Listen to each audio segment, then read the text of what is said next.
So you've heard all the stories on the internet that hot water freezes quicker than cold water, so I thought I'd do an experiment to find out if that's really true. So the first thing I did was to 3D print a holder that I can put some beakers in and some probes through these holes, and that would allow me to put that in the freezer, put the GoPro there and measure the temperature and see what's going on at the same time.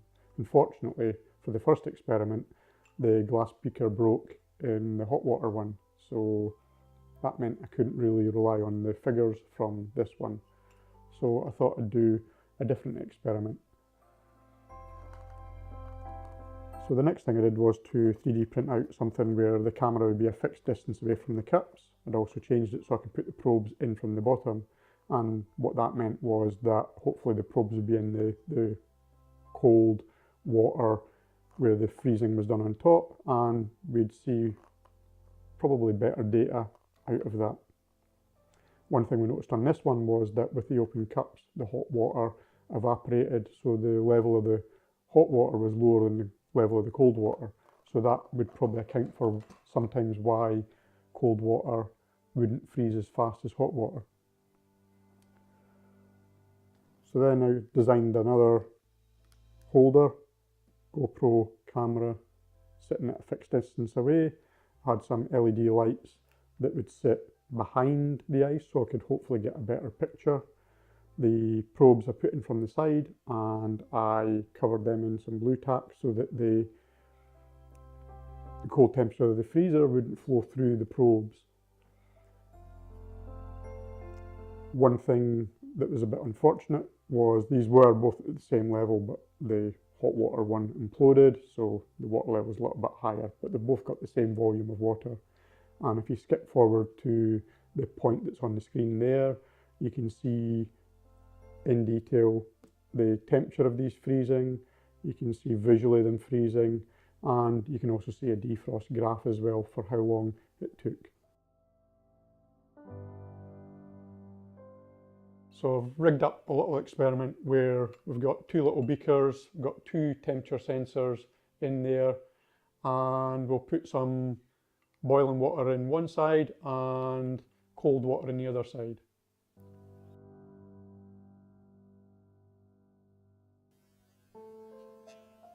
So we've got two temperature loggers here, and the probes for those are inserted into the 3D printed holder that I made. I also wanted to see if we could record the action, so we've got the GoPro, and I'll link up an external battery to that, and we've also got freezer cam light. This is something I made in another video, and that will also be powered by an external power pack, so hopefully we should get some good time-lapse footage out of that.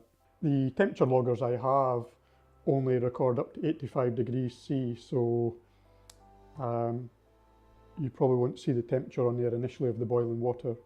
So I've warmed up this glass a bit so that it doesn't shatter when I put the boiling water in. So let's put 50 ml into each container.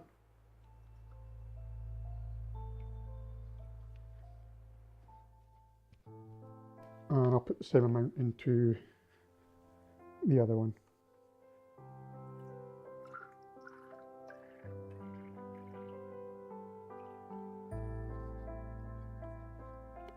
A little bit too much in that one. So I'll just make these the same level by taking out some of the cold water. Okay, that's both at the same level now. So logger number 4 is going into the cold water, and logger number 5 into the boiling water. So let's make sure these probes are going in the same depth. And let's just start these recording. Okay, that one's recording. And that one's recording too. So that boiling water's obviously cooled down a bit. So it's now down to 68.3, and the cold water's warmed up just a little bit to 8.3 degrees. So let's put these into the freezer.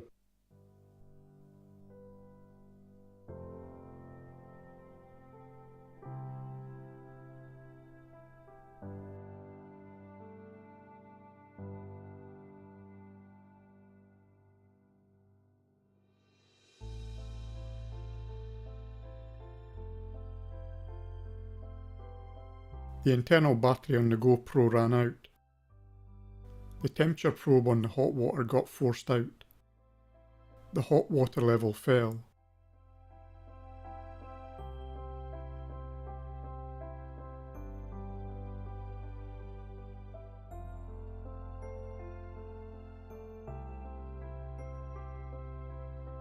Looks like the hot container still had a liquid pocket longer than the cold container.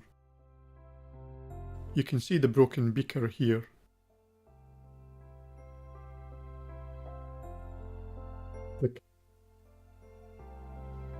So with the first mount for the freezer, the glass beakers broke, or at least one of them broke in the freezer. So I have printed out a new mount. So this is a improved one. So it's got something where I can mount the GoPro camera, and that will give me a fixed distance from there so the camera won't move. And then I've got some plastic cups. So these will just sit on top. And the improved thing as well is that the probes will come up from the bottom like so. So with the ice freezing first at the top, this will hopefully give the temperature of the water for longer while the water underneath the ice is starting to freeze.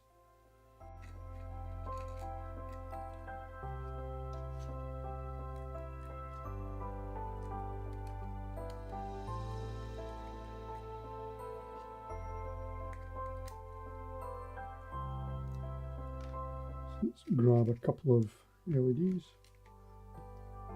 Just check these are actually white ones. Yep. Next thing I want to do is I want to try and make a Y piece of wire. So I want to splice into this piece of wire here. So let's see if I can do that. I'll just put that out there. Oops. Remove the end of that. Okay, so that's that one spliced into, and we'll do the same for this one. So I'll just wrap that one wire around there, and then I'm just going to solder them together.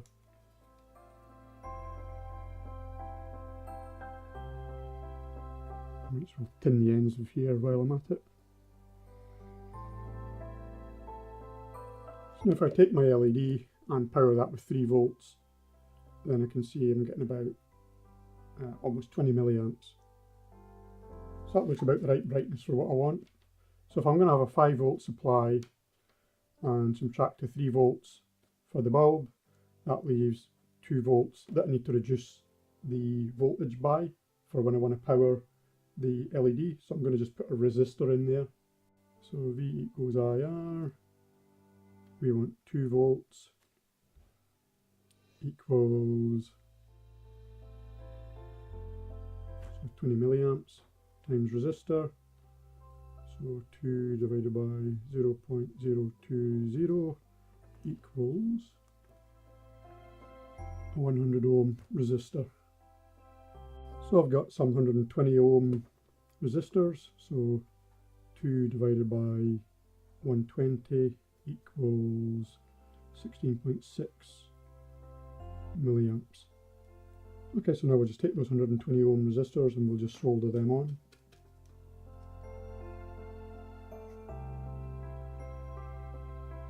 I'm just going to put some heat shrink over that. And we'll just solder on the LEDs. And we'll just tin the ends of those LEDs. So we'll do the long pin, which is a positive one.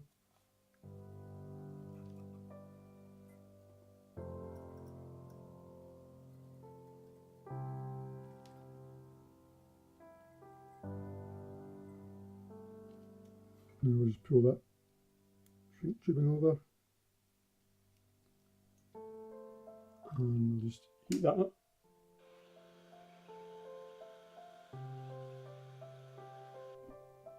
It'll just stop those wires from shorting out on anything. And then again, just push the shrink tubing over that. And yeah, let's just shrink that down. Now let's just take the bench power supply and we'll up that to 5 volts and we'll see how that goes. Cool. Now we'll just put some more shrink over the joining these ones. Okay, I think I might to enlarge that hole just a little bit. So now we can see those LEDs are fitting in better now. I'll just check these are still working. Cool. I'll connect the LEDs in parallel at these spliced points.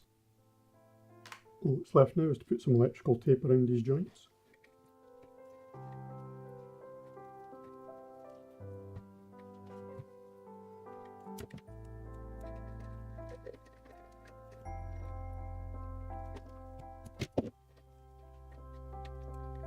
So now that's looking a little bit neater. Next thing to do is to make it easier for the probes to go through the bottom of the cups and to create a watertight seal. And to do that, what I'm going to try and do is use some sugrue to put a blob in the bottom of the cup, and then that should enable me to drill that later on with a diameter drill bit that's just slightly smaller than the probe, and that should give like a tight fit. Well, that's the plan anyway.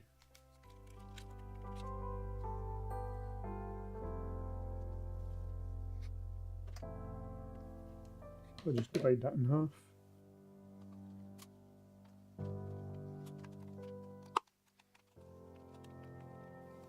And then we'll just flatten it down into the bottom of the cup. So that should give it enough sticking area and a nice thick bit in the bottom to make a nice seal. Okay, and we'll just leave that for 24 hours to harden. Next, I want to drill a 3mm hole through the bottom of this.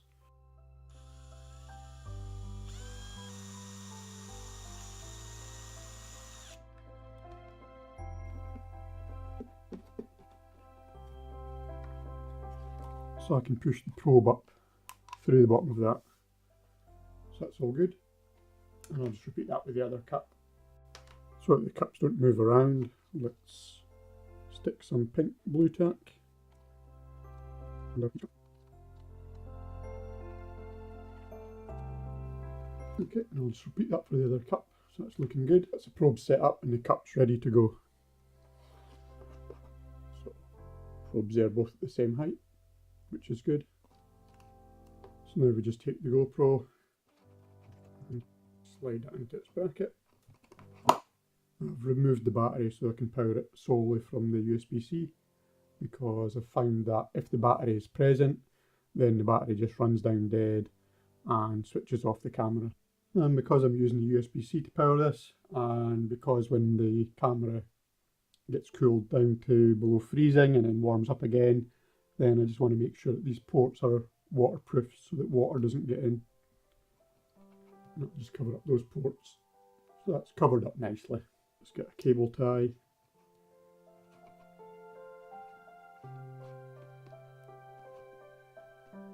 Okay, and I'll just put a few more along the length of the cable, and I'll just use another bit of pink blue tack to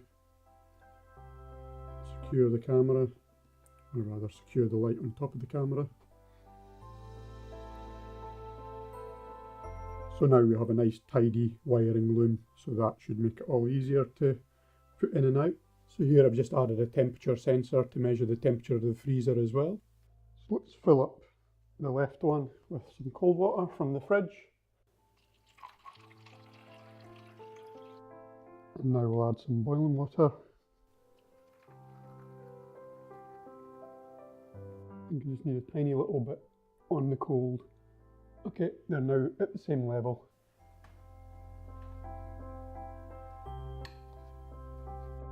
So let's carefully load that in. We'll get our lights. So let's just start that time lapse. We'll just give these temperature sensors a quick check. So one's at 5.2 degrees and one's at 68.5 degrees. So that was the starting temperatures. And obviously the hot water's cooled down a bit by now. It cools down quite quickly.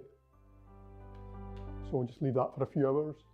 You can see that the water expands as it freezes in the cold container. The hot water level fell.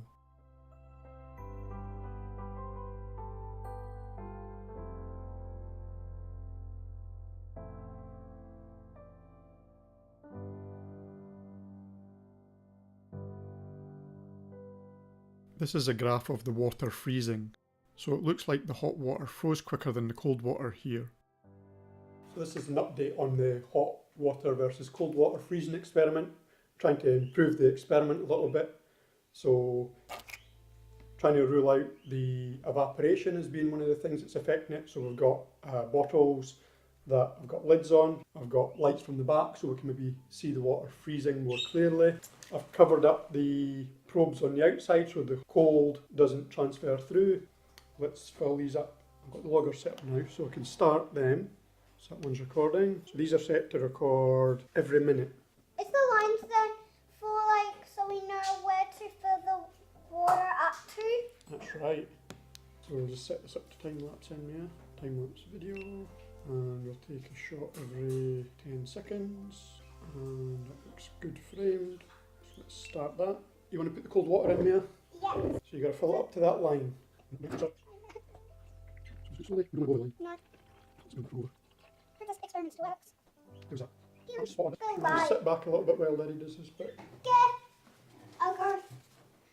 And sit back. I think the glass was not very clear. Now it is clear. The both of these were at the same level, but do you know what's happened? The middle of that one has bent out because of the boiling water. So this container isn't very good for boiling water. Always have parents' permission with hot stuff and dangerous stuff. Okay, I think we're just going to have to leave it like that. But they were up at the same level. So let's cut this off. The cold water, I like the cold water because it didn't rise like the hot. The hot water So moves. we'll see what temperature these are at. The cold water's at 6.9 degrees and the hot water's at 79 degrees. Are they both at the 70s? One's hot and one's cold. So let's go and put these in the freezer. This is a graph of the water freezing.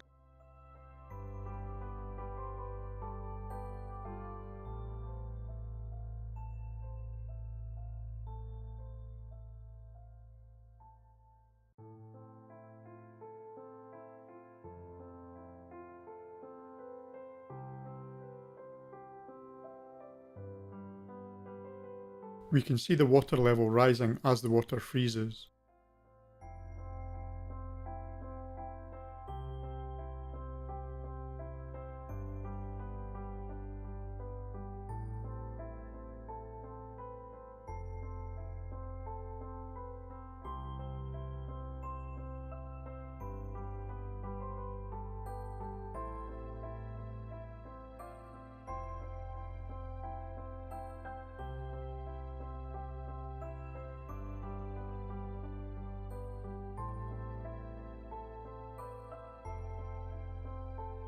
This is a graph of the water melting.